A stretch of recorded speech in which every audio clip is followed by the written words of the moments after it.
উদ্যোক্তা যতই চেষ্টা করুক, দেশে যদি সামাজিক শৃঙ্খলা না থাকে, দেশে যদি প্রতিষ্ঠানগুলো যেগুলি জনগণের জন্য কাজ করার কথা সেগুলি কাজ না করে, তাহলে কোনো উদ্যোক্তা তার উদ্যোগের সদ্ব্যবহার করতে পারবে না।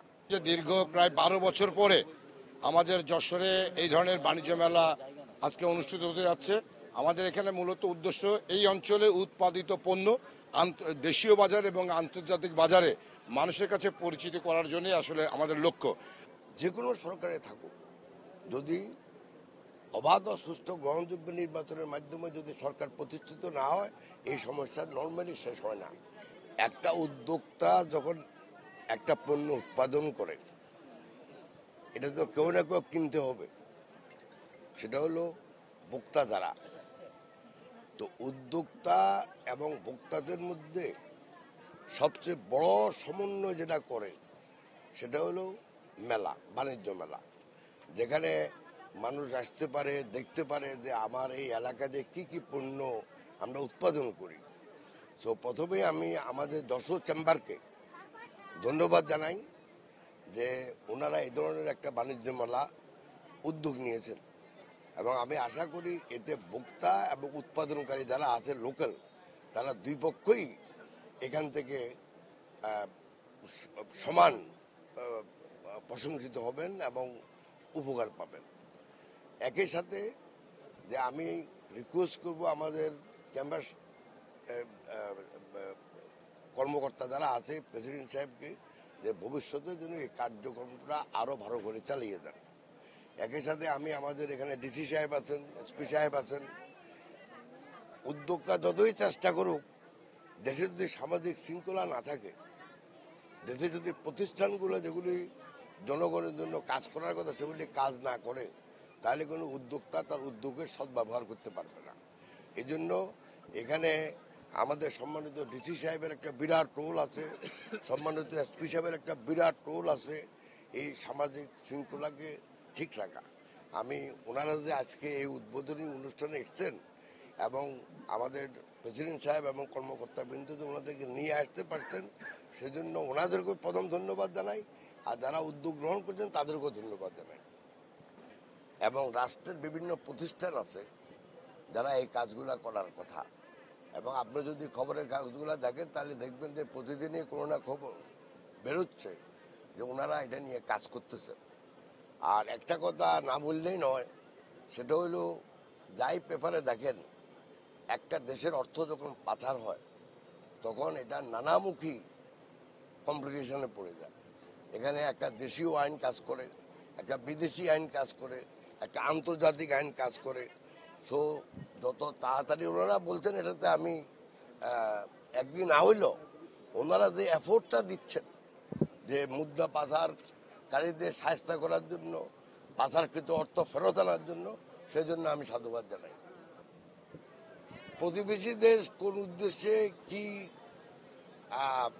মানে ডিসিশন নেয় সেটা নিয়ে আমার কোনো মন্তব্য নাই, কিন্তু আমার কথা হলো আমরা টোটাল যত মাল আমরা ট্রান্সশিপমেন্ট করি ভারতের মাধ্যমে, বেসিক্যালি গার্মেন্টস, আর আমরা যেটা এক্সপোর্ট করি টু নেপাল, এক্সপোর্ট করি টু ভুটান, সব মিলালে 20 কোটি, মানে 20 কোটি ডলার। এটা এমন কোনো বড় কিছু না।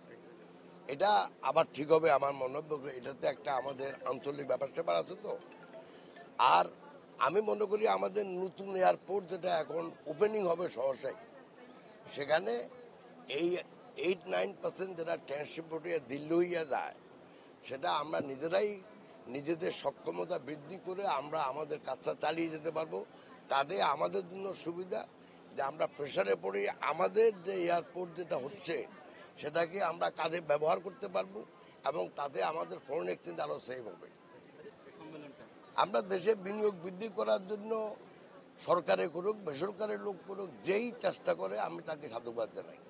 বিকজ বিনিয়োগ যদি বৃদ্ধি না হয় তাহলে দেশের কোনো উন্নয়ন হয় না, উন্নতি হয় না, অর্থনৈতিক প্রবৃদ্ধি হয় না।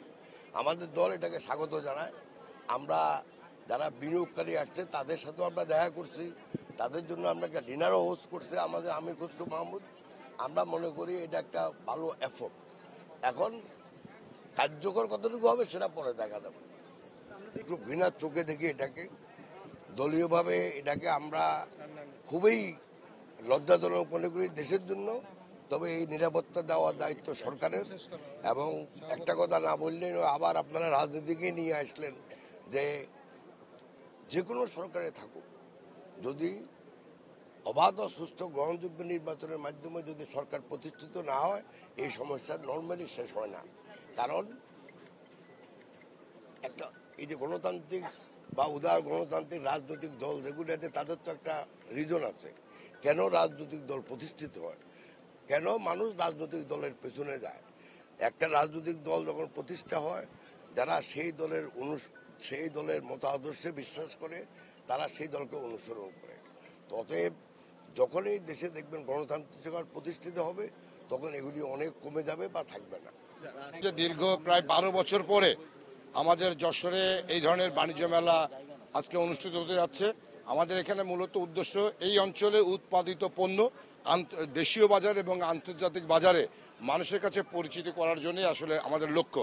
আমরা বিশেষ করে যশোর চেম্বার অফ কমার্সের পক্ষ থেকে এবং যশোরের ব্যবসায়ীদের পক্ষ থেকে বিশেষভাবে কৃতজ্ঞতা প্রকাশ করছি, যিনি আপনাদের সামনে এতক্ষণ কথা বলেন। আজকের এই মেলা উদ্বোধন করলেন প্রধান অতিথি আমাদের বিশিষ্ট শিল্পপতি ব্যবসায়ী এবং সাবেক FBCCI এর প্রেসিডেন্ট এবং বাংলাদেশ জাতীয় দলের ভাইস প্রেসিডেন্ট, আমাদের সদ্য মুরব্বী, আমাদের সকলের প্রিয় জনাব আব্দুল আল মিন্টু। তার কাছে আমাদের যশোরবাসী, যশোরের ব্যবসায়ী পক্ষ থেকে আমরা আন্তরিকভাবে কৃতজ্ঞতা প্রকাশ করছি। সাথে সাথে প্রায় 100-র উপরে স্টল আছে। আর আমাদের উৎপাদিত পণ্যের চেম্বারের পক্ষ থেকে আলাদা একটা বুথ তৈরি করা হয়েছে।